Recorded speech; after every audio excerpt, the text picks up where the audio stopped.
I've been suffering a little cold the last week or so, so I should be able to get through this.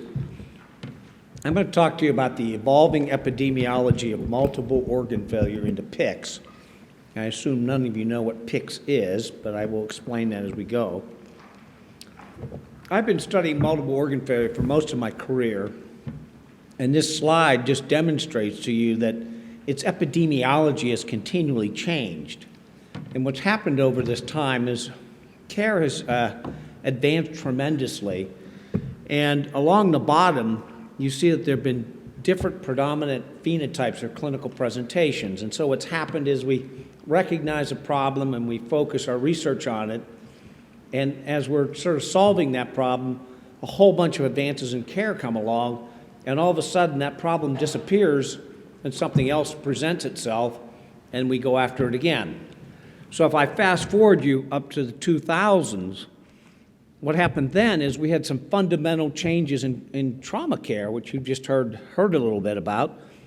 Whole body CT scanning, massive transfusion protocols, avoidance of crystalloids, avoidance of PDA catheters, and something that was plaguing us called abdominal compartment syndrome kind of went away. And then in the 2000s, in the ICU, we had this revelation that if we could just provide the right care to people through evidence-based medicine, that we could dramatically improve outcomes. And I put up two examples. Glue Grant was a big consortium of trauma patients. We made a lot of standard operating procedures and demonstrated that if we could just implement these, which we improved over about an eight-year period, mortality decreased substantially. And then there's a surviving sepsis campaign, which took a little longer, but the in-hospital mortality from sepsis dropped precipitously.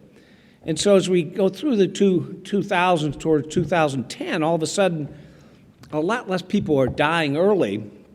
And then something we didn't recognize was that people were developing MOF, but they weren't dying of it. And what was happening is we were creating a whole new population of patients who were chronically critically ill. So that was about the state of the art when I moved to Florida in 2011. I moved there to work with this guy named Link Muldaur. Link's a premier basic scientist. I've known him for 25 years. And he and I have had many similar interests over our careers. And we decided, if I could move to Florida, he and I could team up and we'd build a team and we would obtain what's called a P50 grant, which is a big NIH grant that funds team science. Well, I remember what my first chairman taught me is if you want to do translational science, the first thing you need to do is focus on patients, because that's where the secret is. And so that's the first thing I did. I went into a couple databases, I started rounding in ICUs, and I described this new phenotype of chronic critical illness. And anybody who works in the ICU sees these patients every day. These patients have prolonged ICU stays, low-grade organ dysfunction. They're not going to die. They have recurrent inflammatory insults, operations, infections. They have an acute phase response that's persistent, and their CRP, which is something we measure, is like extremely high. They have neutrophilia, low lymphocyte counts, and they have cachexia. And so I'm a nutrition expert of some sort. And it's very frustrating because you're feeding these patients and you just watch them waste away despite giving them optimal nutrition. They have poor wound healing, decubitus ulcers. And when one day we transfer them to an LTAC and we get very excited, we saved another one. But we know we really didn't. They're just going to go to the LTAC and die. And then we recognize sepsis recidivism. A fair portion of these people go to the LTAC and they get septic and they come back again, and we do the same thing over and over again, and they never get better. And at some point, they don't come back because they die someplace else. So I got Dr. Muldaur's group together and said, we need to explain this. Come up with a cartoon. Like Dennis was telling you, I've drawn a lot of cartoons in my life. And we came up with this cartoon. We said there's an insult. You have simultaneous SIRS-CARS, that's inflammation and compensatory anti-inflammation. You can have a trajectory of early MOF where you have severe inflammation, but that's what we shut down now. And we don't see these patients dying early of fulminant MOF. So if you don't die early of that, what happens? You either get better or you progress to chronic critical illness, which we define as being in the ICU for more than 14 days and having organ dysfunction. And out of that group, there's a fair portion, probably 40 to 50%, who really have a underlying dysregulated immune response of persistent inflammation, immunosuppression, and catabolism that's causing them to look the way they look. So who gets this? If you go into the literature, major burn patients, it's been known for a little while, probably a decade, these patients remain catabolic for 1 year. They remain low-grade inflammation catabolism. Prolonged mechanical ventilation of ARDS. When we ventilate those inflamed lungs, we actually cause systemic inflammation. Massive transfusion patients, they get open abdomens, repeat operations, infections, necrotizing pancreatitis. Sort of the poster child. We know we don't want to operate on these people early on. We keep them in the hospital for a long period of time with a dead pancreas in the back of their abdomen. And what happens over time is they kind of waste away, and then we operate on them. And then sepsis, and I highlight that because we have a lot of sepsis. So we put together this team science grant, and we got it funded, and we're about 2.5 years into it, and I just want to present to you some of the preliminary data. So this is the first 2 years, and we wanted to look at the epidemiology of surgical sepsis, determine the incidence of early deaths, rapid recovery versus chronic critical illness, and then compare these rapid recovery to the CCI group. And what we show is 145 patients, mean age about 61. About half of these patients get emergency source control, usually an abdominal operation. A lot of septic shock, high Apache 2 score, so they're pretty sick people. And then we would look at these clinical trajectories. What's very surprising is how low the early death rate is. It's only 6% of the people die within 14 days. That used to be a much higher number. And equally disturbing is only about 50% of the patients progress into this chronic critical illness. They stay in the ICU for a long period of time. So how do the rapid recovery differ from the chronic critically ill? Well, the chronic critically ill tend to be older, tend to be more males, more comorbidities. They present with more septic shock, and they have higher Apache 2 scores. Now, if you look at hospital outcomes, it's not surprising they're different, but I have highlighted the MOF, and what's of note is to look at the chronic critically ill patients. 70% of them meet the criteria to have MOF, and they have a high mean score of 10. That means they really had it, but they didn't die of it. And in the past, they would have died of it. And these chronic critically ill patients have a lot of nosocomial infections. And so you can see the incidence in the CCI patients is 61% versus 18% in the rapid recovery patients. And then what happens to these patients? And this is what's disturbing. If you look at the chronic critically ill patients, only about 20% of them actually go home or into rehab. 80% go someplace we know they're going to die. And if we look at long-term outcomes after hospital discharge, at 6 months, 180 days, the relative mortality is 98% survival in the rapid recovery versus 65% in the CCI. So in that first 3 months, a whole bunch of people are dying. Then we want to determine if we had evidence of this thing called PICS. Do they have evidence of inflammation, immunosuppression, and catabolism? And we looked at these biomarkers. Here you see the prototypic pro-inflammatory cytokines, IL-6 and IL-8. And if you look at 28 days, the red group, the CCI, these cytokines are very elevated. And that's a very novel observation. Most people have never measured cytokines out this far to document that. We look at immunosuppression, we look at lymphocyte counts, and both groups start out with low lymphocyte counts. That's because their lymphocytes are being consumed. The rapid recovery patients normalize, but the CCI patients don't, and I'll explain why later. And then there's something called soluble programmed death ligand 1, which I'm sure most people have not heard of, but it's a peptide that inhibits T lymphocytes, and it's well described in the cancer literature. And what we see is the CCI patients have more of this peptide around, which means they're inhibiting whatever T cells are around with this protein. Then looking at catabolism, 3-methylhistidine is a byproduct of muscle breakdown. And you can see the CCI patients have more muscle breakdown over 28 days than the rapid recovery. And then we looked at IGF-1 binding protein 3, which is a reflection of the growth hormone axis. And you see that that binding protein is very low, which means the patients are not capable of making muscle. So they're breaking down muscle and they can't produce anymore. So then we wanted to determine, do they lose muscle mass? And we did ultrasounds of their diaphragm and their vastus lateralis.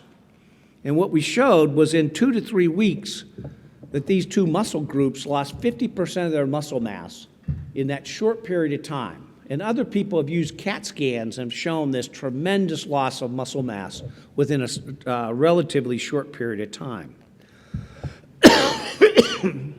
Then we did something that was kind of cool. We put these fancy Fitbits on these people called accelerometers, and we sent them home with them to try to figure out, do these people like move around? And what you see is when you discharge them, the rapid recovery patients come back up to baseline, but the CCI patients don't, and they really have low activity levels. So what's causing this problem? It was Dr. Moldauer I work with. He's very interested in nutrition, and he compared the metabolic pathways of cancer to CCI cachexia and showed that they're nearly identical. So if you go see one of these patients, they look like they got cancer, and metabolically they look like they got cancer. Now, he also worked with this Richard Hotchkiss, who's an anesthesiologist, immunologist, and they wanted to look at cancer immunology. And early on, you have similar cells because everybody has the same cells, but as you progress into the chronic phases, there's a cell right there in the middle called a myeloid-derived suppressor cell, very well described in the cancer literature, and it's driving the show. Well, it turns out that it's also present in sepsis patients. Now, if you look in that little figure, you'll see that PD-L1 thing I was talking about floating around. But the important point is that these myeloid-derived suppressor cells, which are seen in cancer, are also seen in sepsis patients. Dr. Moldauer was the first to demonstrate this in a rat model of chronic sepsis. So what's this all about? So simplistically, your bone marrow has two types of cells that produce immunology. There's your innate immunity and there's your adaptive immunity. And what the bone marrow is saying is, I want to preserve innate immunity. And so it takes all its stem cells and pushes them down the myeloid progenitor line. And it's making these things called myeloid-derived suppressor cells, which are never allowed to mature, and they're being released from the bone marrow early. It's also taking those stem cells away from the lymphocytes, so the bone marrow stops producing lymphocytes. That's the reason the patients remain lymphopenic over time. So what do these cells do? Well, they're innate immune cells. They're like neutrophils, immature neutrophils. They fight infection, not too well. They cause immunosuppression. They cause inflammation. And they also cause impairment and wound healing. They express a large amount of something called arginase 1, and it consumes all the arginine in the body, and the patients became arginine depleted, which is very important for when you want to heal wounds. If you don't have arginine, you're going to have a hard time. So we studied these myeloid-derived suppressor cells in sepsis patients, and we demonstrated that over 28 days they were elevated. So this was the first time ever in humans that somebody demonstrated that actually these myeloid-derived suppressor cells were up in sepsis patients. And then when we compared them, the early deaths versus the rapid recovery versus the CCI, you can see that over time, the CCI patients' numbers are going up while the rapid recoveries are going down. So I'm just going to tell you that we believe, in part, these MDSCs are driving this PICS phenomenon. Now, this is kind of interesting because if you go into the cancer literature, modulating MDSCs is a very popular strategy now. And they've taken patients who have lethal cancers like melanomas and lung cancer, and by modulating MDSCs, they've allowed them to survive for prolonged periods of time. And we believe that some of these strategies may also work in our sepsis patients. So I'll summarize right now and to tell you that early mortality is low, CCI is surprisingly high. We believe that this epidemiology and biomarkers I show you tell you that this construct that I told you about PICS is actually valid. I mean, it occurs. And for anybody who works in the ICU, just go look. These patients are there, and we produce them despite our best efforts. This expansion of MDSCs does occur after sepsis. It's associated with CCI, and it's predictive of adverse outcomes. And again, cancer and sepsis are very similar, and what works in cancer could work in these patients. And we actually have started 2 trials using novel cancer immunotherapy in our sepsis patients in these survivors. So this is team science.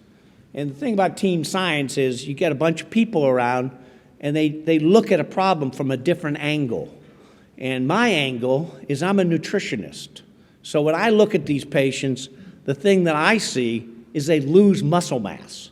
It's a tremendous loss of muscle mass, and if you lose about 40% of your muscle mass, you're done. You're not gonna live. We know that, and it doesn't take. You can lose this 20 to 30% in 2 to 3 weeks.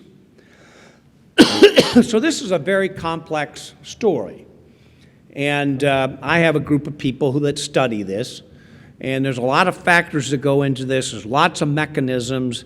And there's lots of ways you may get out of it. We don't understand this very well. What we do understand is if you're elderly, you're kind of like set up to go down this pathway. One, elderly people, and I'm one of them, you start losing muscle mass after about the age of 55. And people are frail. The other problem is when you're elderly, your immune system is dysfunctional. It sets you up to become sepsis. And sepsis is actually a disease of the elderly. And then the elderly, once they go into this, cannot become anabolic. They can't really make muscle very well. So what can you do? Well, as I told you, I'm a somebody who's thought about this a lot. And the reality is in the first 7 days when these people are sick, there's not much you can do about it. And what we've learned is when you try to overdo nutrition early on, the patients just suffer from it. But at some point, you got to move in there and you got to be aggressive. And that we've said about 7 days.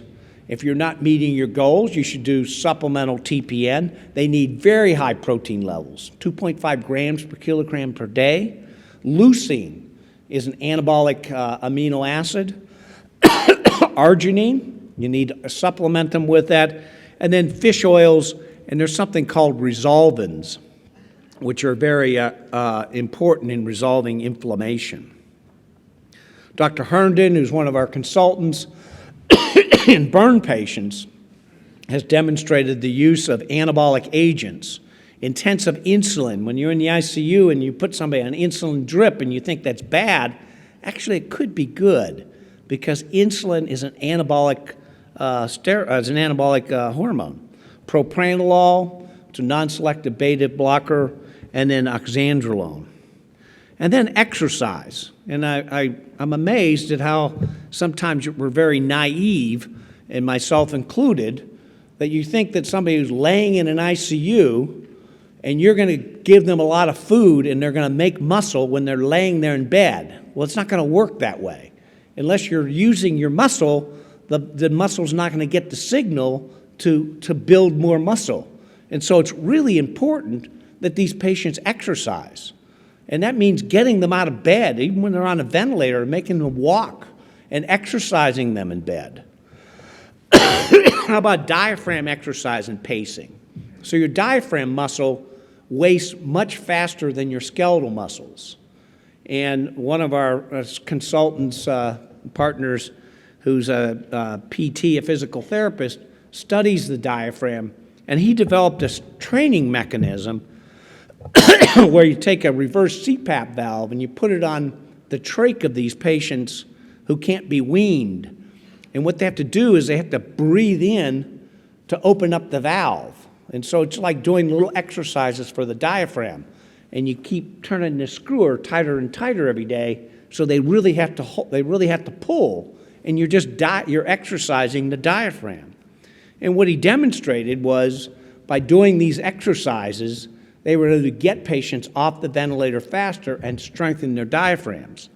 Well, the problem is we tried to do this in our patients, and we can't get them to cooperate. And so what Dr. Martin and a company have developed is a way to pace the diaphragm.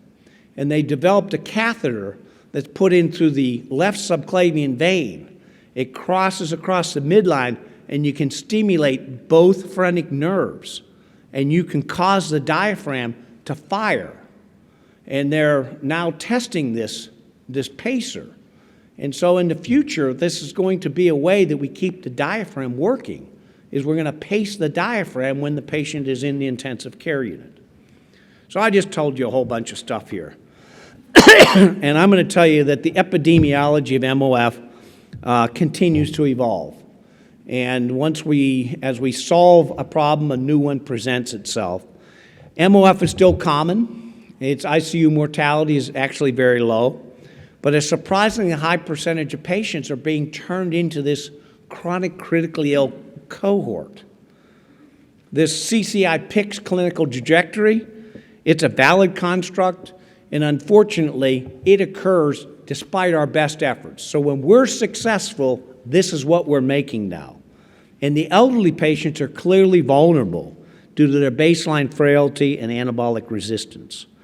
This is the next challenging horizon in surgical critical care, and we're going to need novel therapies. We really don't understand how to treat this because we don't understand the underlying pathophysiology. So I'll leave it at that. I thank you for your attention.